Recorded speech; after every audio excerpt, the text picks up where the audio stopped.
Ô, gente, Roberto Relubíscaro aqui. Olha, gente, se a sua ideia de diversão e excitamento, excitação, for assim, ó, lavar o seu quintal e depois ficar observando ele secar, você pode se divertir e se excitar com o filme A Maldição do Rio, que agora em agosto de 2025, desgraçadamente, entrou no catálogo da Amazon Prime, tá? É um filme italiano onde nada acontece durante 90 minutos. Só que antes de falar sobre essa chatice do caramba, eu gostaria de convidá-los a se inscreverem no canal Robertando, curtir os vídeos, compartilhá-los, agradeço bastante.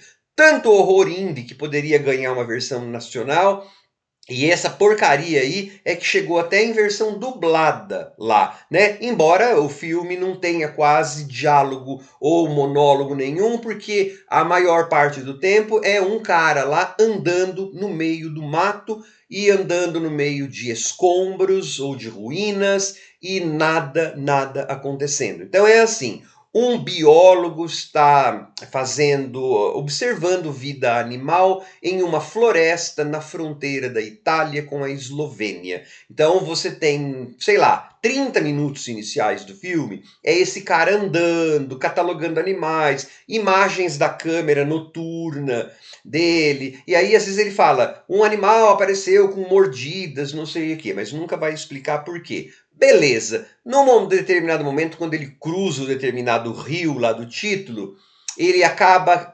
caindo numa cidade abandonada, numa cidade fantasma.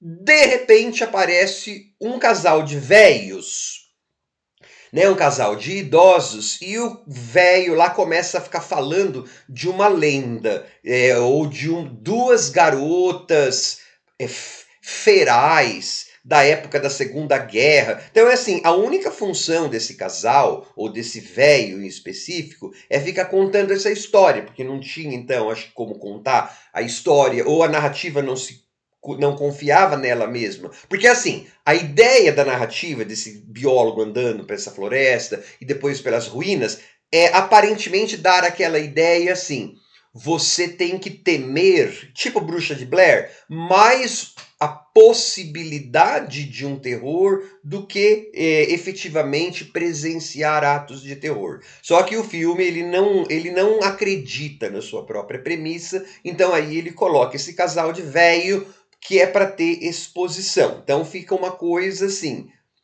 tem o biólogo andando para cá e chove, e ele vai para casa velha, e é tudo ruína, e chove, e ele anda no meio desse mato e ruína, não sei o quê, e aí corta para esse casal de velhos, para esse velho falando essa história dessas duas gêmeas. Então a gente sabe que aquele lugar onde o biólogo está perdido é assombrado por aquelas duas crianças ferais. E pelo rádio você também começa a escutar notícias de que a Defesa Civil enviou pessoas para procurar esse biólogo, e você efetivamente, nos últimos, sei lá, 10, 15 minutos, também passa a ter esses caras, 2, 3 caras da Defesa Civil, também perambulando pelas ruínas, também perambulando pela casa decrépita, e aí também não vai acontecer nada. A gente vai saber que eles vão tudo morrer, porque depois fala no rádio, e aí acaba o filme.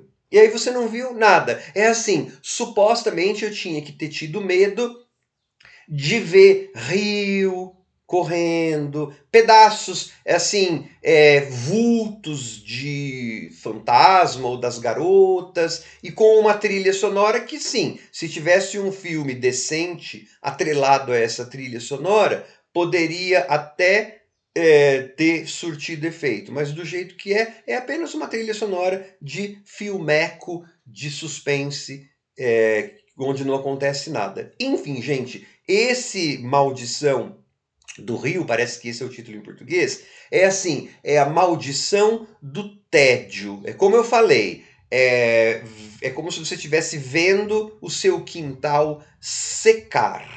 É isso.